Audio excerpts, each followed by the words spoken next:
শুভ সকাল সুপ্রিয় শিক্ষার্থীবৃন্দ। আজ আমি অনার্স কোর্স 4th ইয়ার এর শিক্ষার্থীদের জন্য একটি অনলাইন ক্লাস নিতে যাচ্ছি। প্রিয় শিক্ষার্থীবৃন্দ, আমার এই অনলাইন ক্লাসটি ভালো মতে বুঝতে হলে অবশ্যই ক্লাসের প্রথম সেন্টেন্স থেকে শুরু করে শেষ সেন্টেন্স পর্যন্ত মনোযোগের সাথে দেখতে হবে এবং শুনতে হবে। প্রিয় শিক্ষার্থীবৃন্দ, আমার এই অনলাইন ক্লাসের সবাইকে ওয়েলকাম জানাচ্ছি। Dear student, I want to introduce myself.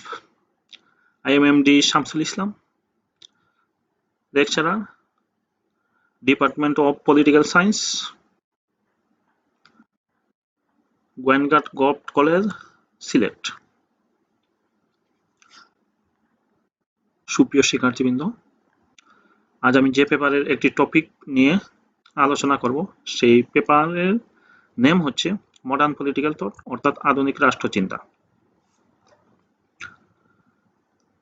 আর আমি যে টপিকটি তোমাদের সম্মুখে ডেসক্রাইব করতে যাচ্ছি সেই টপিকটির নেম হচ্ছে মেকিয়াভেলিয়ানিজম এন্ড দ্য ডার্ক টাইড, অর্থাৎ মেকিয়াভেলিবাদ এবং অন্ধকার ত্রি বা অন্ধকার ত্রয়। প্রিয় শিক্ষার্থীবৃন্দ, নিশ্চয় তোমরা অনার্স কোর্স প্রথম বর্ষ ওয়েস্টার্ন পলিটিক্যাল থট অর্থাৎ পাশ্চাত্য রাষ্ট্রচিন্তা পত্রে মেকিয়াভেলি অর্থাৎ মেকিয়াভেলির জীবনী, মেকিয়াভেলির ধর্মনৈতিকতার দ্বৈত মানদণ্ড, মেকিয়াভেলির রাষ্ট্রদর্শন এবং মেকিয়াভেলিবাদ সম্পর্কে অনেক স্টাডি করেছো। ফর দিস, আজ আমি তোমাদের সম্মুখে মেকিয়াভেলির বায়োডাটা অতি সংক্ষিপ্ত পরিসরে তোমাদের সম্মুখে উপস্থাপন করছি। নিকোলো মেকিয়াভেলি, তার নাম হচ্ছে নিকোলো মেকিয়াভেলি, বর্ন মে 3, 1469, 1469 খ্রিস্টাব্দে 3 মে জন্মগ্রহণ করেন। Was born at Florence and a high level Italian. তিনি ইটালির ফ্লোরেন্স শহরে এক সম্ভ্রান্ত পরিবারে জন্মগ্রহণ করেন। স্টাডিড ল, তিনি আইন বিষয়ে লেখাপড়া করেন। Become a political writer and theorist, তিনি রাজনীতির লেখক ও তাত্ত্বিক হয়ে ওঠেন। Most famous as author of the Prince, বিশ্বখ্যাত গ্রন্থ দ্য প্রিন্সের লেখক হচ্ছেন তিনি। He was the father of modern political theory, তিনি আধুনিক রাষ্ট্রতত্ত্বের জনক। ডায়েড জুন 21, 1527, 1527 খ্রিস্টাব্দে 21শে জুন তিনি মৃত্যুবরণ করেন। সুপ্রিয় শিক্ষার্থীবৃন্দ, আমি মেকিয়াভেলিবাদ বা মেকিয়াভেলিয়ানিজম তোমাদেরকে বোঝানোর স্বার্থে একটি মডেল চিত্র এঁকেছি। সম্পূর্ণ আমার মতো করে আমি এই চিত্রটি এঁকেছি যাতে তোমরা ইজিলি বুঝতে সক্ষম হও। তাহলে আমরা দেখি ওই মডেল চিত্রটি কি। প্রথমে রেখেছি দ্য এন্ড জাস্টিফাইজ দ্য মিনস। প্রিয় শিক্ষার্থী, উদ্দেশ্য উপায়কে ন্যায়সঙ্গত করে। মেকিয়াভেলি রাজা বা শাসকের কাজের বৈধতার মানদণ্ডের জন্য দ্য এন্ড জাস্টিফাইজ দ্য মিনস প্রতিষ্ঠা করেন। অর্থাৎ এই তত্ত্বের মাধ্যমে মেকিয়াভেলি শাসকের যাবতীয় কার্যাবলী বৈধ করে দেন। প্রিয় শিক্ষার্থীবৃন্দ, এই স্তরে আমরা শাসকের যাবতীয় কার্যাবলী বৈধতার রূপ নিয়ে আলোকপাত করব। Protect the unit of state, Bangla অর্থ হচ্ছে রাষ্ট্রের সংহতি রক্ষা করা। প্রিয় শিক্ষার্থীবৃন্দ, দ্য এন্ড জাস্টিফাইজ দ্য মিনস এর মাধ্যমে শাসকের যাবতীয় কার্যাবলী বৈধ হিসাবে প্রতিষ্ঠিত হয় এবং রাষ্ট্রের সংহতি রক্ষিত হয়। তাই এই স্তরে রাষ্ট্রের সংহতি রক্ষা করার জন্য ম্যাকিয়াভেলি কি ভূমিকা রেখেছেন সে বিষয়ে আমরা আলোচনা করব। Public advises of a king or ruler, রাজা বা শাসকের জন্য উপদেশ সমূহ। রাষ্ট্রের সংহতি রক্ষার জন্য ম্যাকিয়াভেলি শাসককে কতগুলো পরামর্শ দেন, যা এই স্টেজে এসে আমরা ওই পরামর্শগুলো ব্যাখ্যা দিব। সুপ্রিয় শিক্ষার্থীবৃন্দ, দ্য ব্যাকড্রপ অফ অ্যাডভাইসেস অর্থাৎ উপদেশ সমূহের পটভূমি বা ব্যাকগ্রাউন্ড।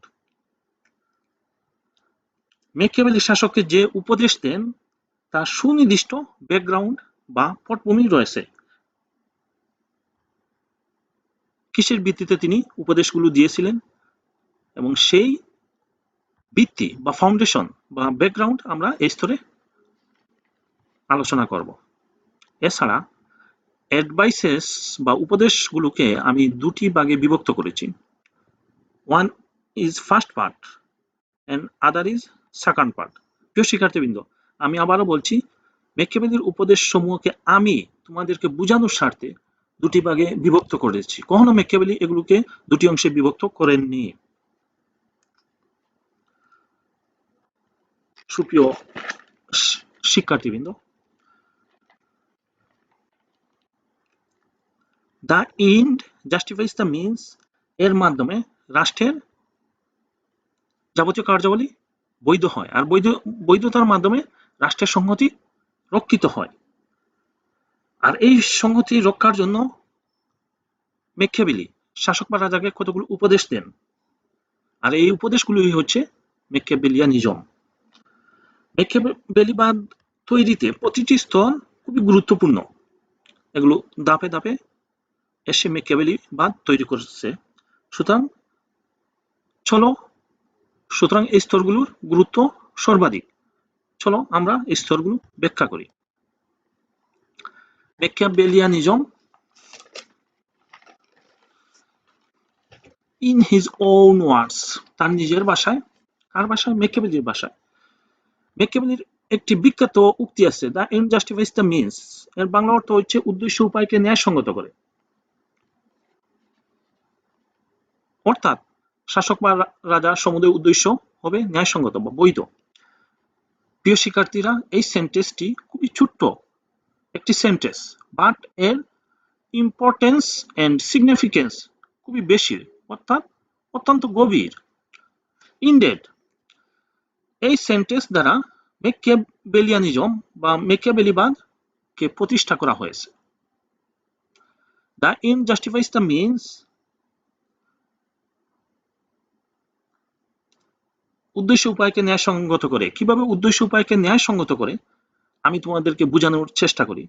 ম্যাকিয়াভেলি চেয়েছিলেন রাষ্ট্রের একত্ব, স্বাধীনতা রক্ষা, সার্বভৌমত্ব সংরক্ষণ, সংহতি রক্ষা কিংবা রাষ্ট্রের দৃঢ়তা প্রতিষ্ঠার উদ্দেশ্যে যে কোনো বৈধ অথবা অবৈধ অর্থাৎ লিগ্যাল অর ইললিগ্যাল উপায়সমূহ হবে ন্যায়সঙ্গত।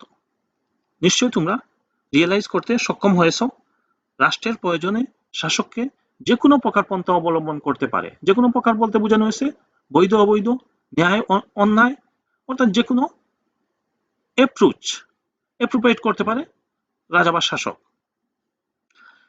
আর এসবের উদ্দেশ্য ছিল রাষ্ট্রের সংহতি রক্ষা। তাহলে নিশ্চয় তোমরা বুঝতে পেরেছো এই সেন্টেন্সের মাধ্যমে প্রথমে রাষ্ট্রের শাসকের বা রাজার যাবতীয় কার্যাবলী বৈধ করা হয়, আর এই বৈধতা হচ্ছে ম্যাকিয়াভেলিয়ানিজম বা ম্যাকিয়াভেলিবাদ তৈরির প্রথম স্তর। কারণ শাসকের বৈধতার মাধ্যমে পরবর্তীতে তারা অর্থাৎ শাসক বা রাজা ম্যাকিয়াভেলিবাদ তৈরি করতে সক্ষম হয়। সুপ্রিয় শিক্ষার্থীবৃন্দ,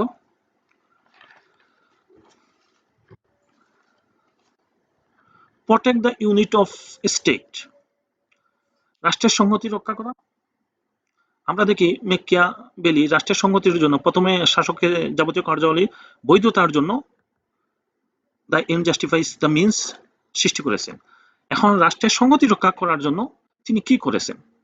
Machiavelli was the first political thinker to give a clear account of the means of gaining political power and the tactics of the ruler. অর্থাৎ মেকিয়াভেলি প্রথম রাজনৈতিক চিন্তাবিদ, ফার্স্ট পলিটিক্যাল থিঙ্কার, এবং যিনি রাজনৈতিক ক্ষমতা অর্জনের অফ গেইনিং পলিটিক্যাল পাওয়ার অর্জনের উপায় সমূহ এবং শাসনের কলাকৌশল সম্পর্কে সুস্পষ্ট বক্তব্য দেন বা মতামত দেন। আমি একটু ব্যাখ্যা দিলে তোমরা সহজে বুঝতে পারবে।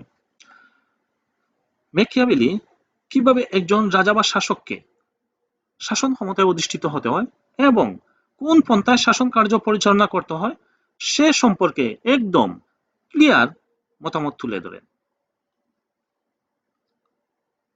অর্থাৎ তিনি এই জায়গায় বা এই স্তরে রাজাকে রাষ্ট্রীয় ক্ষমতা অর্জন, সংরক্ষণ ও সম্প্রসারণের জন্য কতগুলো বাস্তব ও অভিজ্ঞতা ভিত্তিক উপদেশ প্রদান করেন।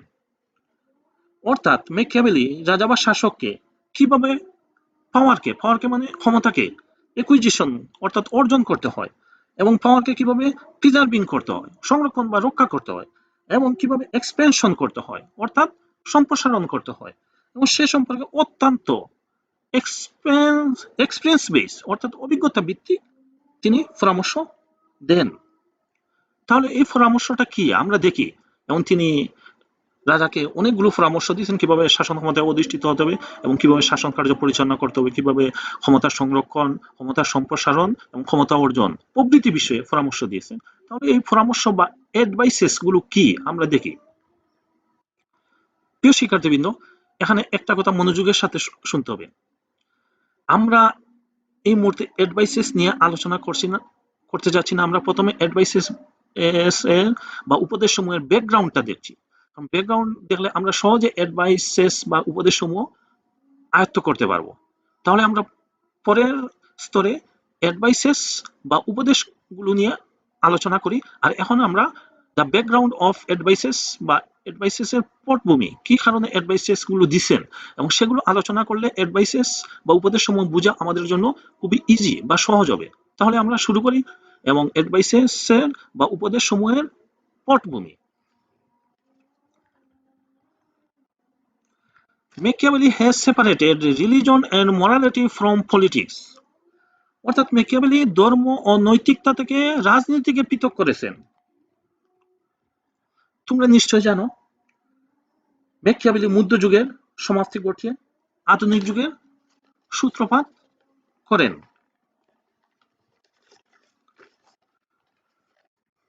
নিশ্চয় তোমরা ফার্স্ট ইয়ারে অবহিত হয়েছ যে মধ্যযুগ ছিল ধর্মীয় গোলামি, অজ্ঞতায় পরিপূর্ণ, এবং সেজন্য ডব্লিউ এ ডার্নিং said middle age where apolitical and uncreated. অর্থাৎ মধ্যযুগ ছিল অরাজনৈতিক এবং অসৃজনশীল। কে বলেছেন? ডব্লিউ এ ডার্নিং বলেছেন। প্রিয় শিক্ষার্থীবৃন্দ, অর্থাৎ মধ্যযুগে কোনো মুক্ত চিন্তা ছিল না। যে কাউকে চার্চের সদস্য না হয়ে রাষ্ট্রের সদস্য হতে পারত না। আমরা দেখেছি সেখানে সেন্ট টমাস একুইনাস কিংবা সেন্ট অগাস্টিনের মতো দার্শনিক ব্যক্তিরও ধর্মের অন্ধকারাচ্ছন্নতা থেকে বের হয়ে আসতে পারেনি। কিন্তু মেকিয়াভেলি দ্বারা তা সম্ভব হয়েছিল, এবং সেজন্য মেকিয়াভেলিকে আধুনিক রাষ্ট্রচিন্তার জনক বলা হয়। আর মেকিয়াভেলি এই মধ্যযুগের ধর্মের তিক্ততা বা তিক্ত অভিজ্ঞতা তাকে মেকিয়াভেলিবাদ তৈরি করতে সক্ষম হয়েছিল। অর্থাৎ তিনি সেখানে দেখেছেন অরাজনৈতিক, অসৃজনশীল, নৈরাজ্য, ধর্মীয় অজ্ঞতা, ধর্মীয় অন্ধকারাচ্ছন্নতা প্রভৃতি, ডিসঅনেস্ট প্রভৃতি বিষয় এবং প্রভৃতি অনৈতিক বিষয়। আর এই সকল অনৈতিক বিষয় উপলব্ধি করে তিনি রাজা বা শাসককে কিছু পরামর্শ দেন এবং যা মেকিয়াভেলিবাদ নামে পরিচিতি লাভ করে। আমরা আরো দেখি, since human beings are naturally dishonest, যেহেতু মানুষ প্রকৃতিগতভাবে অসৎ। এটা কে বলছেন? মেকিয়াভেলি বলছেন। It is a concept of Machiavelli. এই যে এখানে তিনি একটি ওয়ার্ড অ্যাপ্রোপ্রিয়েট করেছেন, ডিসঅনেস্ট অর্থাৎ অসৎ। মেকিয়াভেলির ধারণা ছিল মানুষ মাত্রই অসৎ, অনৈতিক, অর্থাৎ ডিসঅনেস্ট। আর সেজন্য মানুষ যেহেতু অসৎ, অর্থাৎ রাষ্ট্রের লোকজন বা পিপুল অসৎ, সেজন্য অসৎ কিংবা অনৈতিক জনসংখ্যা রাষ্ট্রে কিভাবে শাসক বা রাজাকে শাসন ক্ষমতা পরিচালনা করা, অর্থাৎ রাষ্ট্রের সংহতি বজায় রাখা, রাষ্ট্রের একত্ব বজায় রাখা, এবং সে বিষয়ে তিনি পরামর্শ দেন কিসের উপরে ভিত্তি করে? লোকজন অসৎ বা ডিসঅনেস্ট ওয়ার্ডের উপর ভিত্তি করে, এবং সেটি পরবর্তীতে মেকিয়াভেলিয়ানিজম হিসেবে পরিচিতি লাভ করে। আমরা আরো দেখি, to rule with religions and morality is nothing but foolishness. উপরে বলেছেন যেহেতু মানুষ প্রকৃতিগতভাবে অসৎ, সুতরাং তাকে ধর্ম ও নৈতিকতা দিয়ে শাসন করা নেহায়েত বোকামি ছাড়া আর কিছু নয়।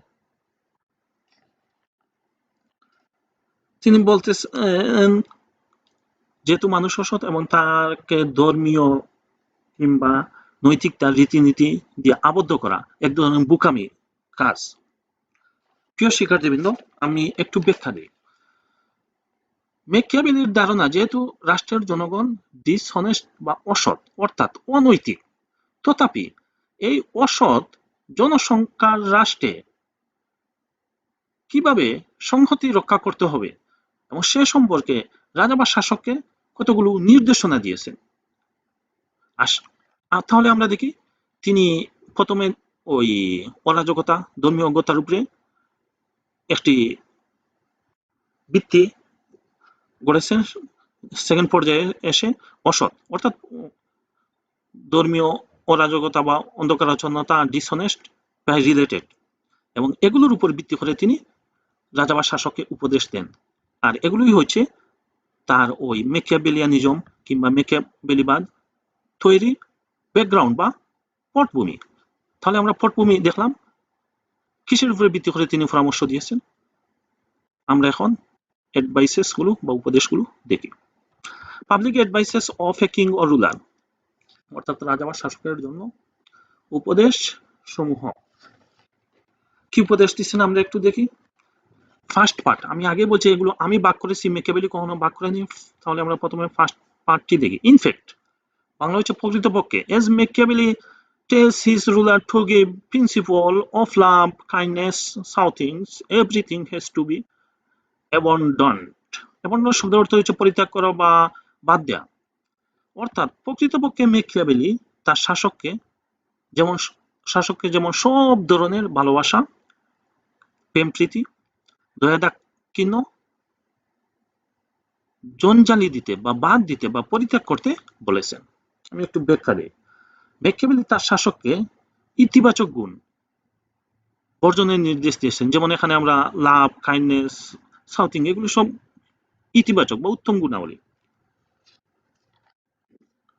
এর সকল উত্তম ও বা ইতিবাচক গুণসমূহ বর্জনের নির্দেশ দিয়েছেন। আর এই সকল উত্তম গুণাবলী প্রেম, ভালোবাসা, দয়া দাক্ষিণ্য, মায়া, মমতা প্রভৃতি গুণ তিনি বিসর্জন বা জঞ্জালি দিতে বলেছেন। তাহলে আমরা একটা উপদেশ পেলাম। আর তিনি কাকে উপদেশ দিয়েছেন? রাজা বা শাসককে। আমরা এই পাঠের আরো কিছু অংশ দেখি। He gave free rein to the cruel oppression of religion and morality, অর্থাৎ তিনি ধর্ম নৈতিকতাকে নির্মমভাবে পদদলিত করার অধিকার দিয়েছেন বা অবাধ স্বাধীনতা দিয়েছেন। ধর্ম নৈতিকতাকে চরমভাবে বিসর্জন দিতে বলছেন কাকে? রাজা বা শাসককে। উপরে আমরা দেখেছি কতগুলো নৈতিক গুণাবলী বিসর্জন দিতে বলেছেন। এখন আমরা দেখেছি ওই নৈতিক গুণাবলীর সাথে সম্পর্কিত বিষয়, নৈতিকতা ও ধর্ম। এই নৈতিকতা ও ধর্মকে তিনি বিসর্জন দিতে বলেছেন, অর্থাৎ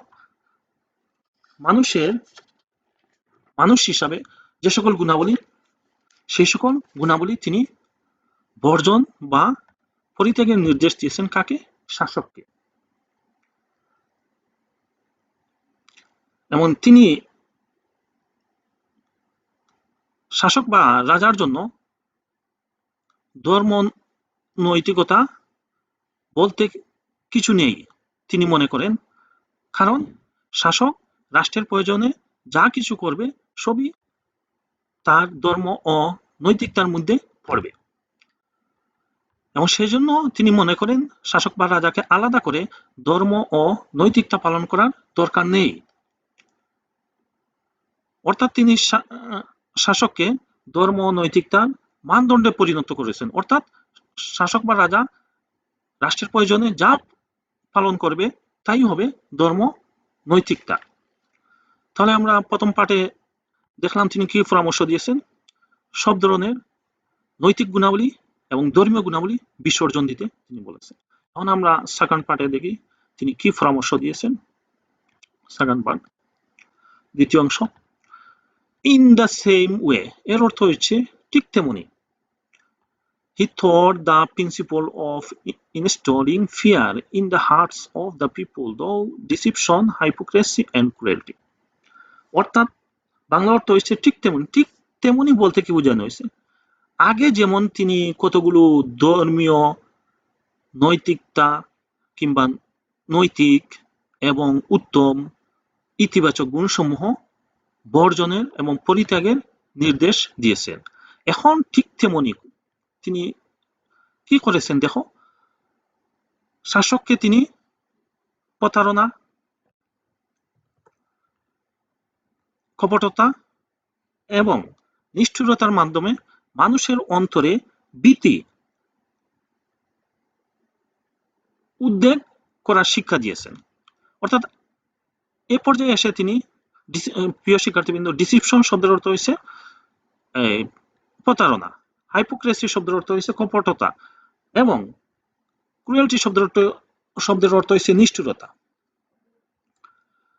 এখানে এসে তিনি এই সকল অনৈতিক গুণাবলী অর্জনের নির্দেশ দিয়েছেন। অর্থাৎ ঠিক তেমনি বলতে বোঝানো হয়েছে পূর্বে যেমন সৎ গুণাবলী বর্জনের নির্দেশ দিয়েছেন, আর এখানে অসৎ বা অনৈতিক কিংবা নেতিবাচক গুণসমূহ অর্জনের নির্দেশ দিয়েছেন। আমি একটু ব্যাখ্যা দিই। আমরা উপরের স্তরে দেখেছি শাসককে সৎ গুণাবলী জঞ্জালি দিতে হয়, এবং এই সৎ গুণাবলীর অনুপস্থিতিতে শাসক কতগুলো অসৎ, দ্বিতীয় স্তরে এসে কতগুলো অসৎ বা ইমমরাল বা নেতিবাচক গুণ অর্জন করে। আর এই অর্থাৎ ইতিবাচক গুণসমূহ প্রথম স্তরে বর্জন করে এবং দ্বিতীয় স্তরে এসে নেতিবাচক গুণসমূহ অর্জন করে শাসককে জনগণের সম্মুখে ভয়াল, সর্বগ্রাসী, নিষ্ঠুর, পাশবিক, কপট শাসক হিসেবে প্রতিষ্ঠিত করতে হয়।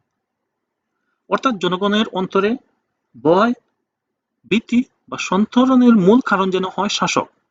প্রিয় শিক্ষার্থীবৃন্দ, নিশ্চয় পৃথিবীতে এই ধরনের শাসক ছিলেন, যেমন আমরা যদি ধরি এক্স প্রেসিডেন্ট সাদ্দাম হোসেন, কিংবা বর্তমানে উত্তর কোরিয়ার কিম জং উন, যার নাম শুনলেই জনগণ ভয়ে জড়সড় হয়ে পড়ে। প্রিয় শিক্ষার্থীবৃন্দ, in the history of a state thought its name is Machiavellianism, আর রাষ্ট্রচিন্তার ইতিহাসে এটির নাম হচ্ছে মেকিয়াভেলিবাদ বা মেকিয়াভেলিয়ানিজম। প্রিয় শিক্ষার্থীবৃন্দ, আমরা আরেকটু দেখি দ্য ডার্ক টাইড। আমরা ওই আলোচ্য সূচিতে বলেছিলাম ডার্ক টাইড নিয়ে আলোচনা করব, তো ডার্ক টাইড নিয়ে আজকে আমি অতি সংক্ষিপ্ত পরিসরে আলোচনা করব। ডার্ক টাইড এর বাংলা হচ্ছে অন্ধকার ত্রয়ী বা অন্ধকার ত্রি বা তিনটি অন্ধকার। এখানে তিনটি আমরা মতবাদ দেখতে পাচ্ছি। একটি হচ্ছে মেকিয়াভেলিয়ানিজম, যেটির উপরে আমরা একটু পূর্বে ক্লাস নিয়েছি, অপরটি হচ্ছে নার্কিসিজম, আর তারটি হচ্ছে সাইকোপ্যাথি। মূলত এই তিনটি মতবাদ কে কি বলা হয়, দ্য ডার্ক টাইড থিওরি বলা হয়। এটি একটি থিওরি, আর এই তিনটি মতবাদ দ্বারা প্রভাবিত ব্যক্তিবর্গর বৈশিষ্ট্য হয় আত্মরতি, প্রতারক, মানসিক অস্থিরতা, রুগ্মবেদী, এবং তাদের খারাপ গুণাবলীর জন্য অন্ধকার বলা হয়। আমরা যেমন মেকিয়াভেলিয়ানিজমে সেখানে কি দেখেছি, বেসিক্যালি আমরা সেখানে দেখেছি শাসকের দ্বারা শাসিত শোষিত হয়, এবং যেখানে নৈতিকতার অনুপস্থিতি বিদ্যমান এবং সেখানে আমরা দেখেছি চরম উদ্বেগহীন কৌতূহল এবং সেখানে আমরা আরো দেখেছি স্বার্থের একটি উচ্চ স্তর বিদ্যমান। ডার্ক টাইড মতাদর্শ দ্বারা প্রভাবিত হয়েছিলেন, যেমন ইরাকের এক্স প্রেসিডেন্ট সাদ্দাম হোসেন, লিবিয়ার x president Gaddafi, present time যদি আমরা ধরি উত্তর কোরিয়ার কিম জং উন। প্রিয় শিক্ষার্থীবৃন্দ, এটি একটি মতবাদ, এটি একটি থিওরি, এটি একটি জটিল এবং সেজন্য আমি পরবর্তীতে এবং ডার্ক টাইডের উপর একটি ক্লাস নেব এবং আজকে আমরা ম্যাকিয়াভেলিয়ান নিজমের উপর একটি ক্লাস নিয়েছি। আমি আশাবাদী তোমরা সবাই বুঝতে সক্ষম হয়েছো এবং সেজন্য সবাইকে অনেক অনেক ধন্যবাদ।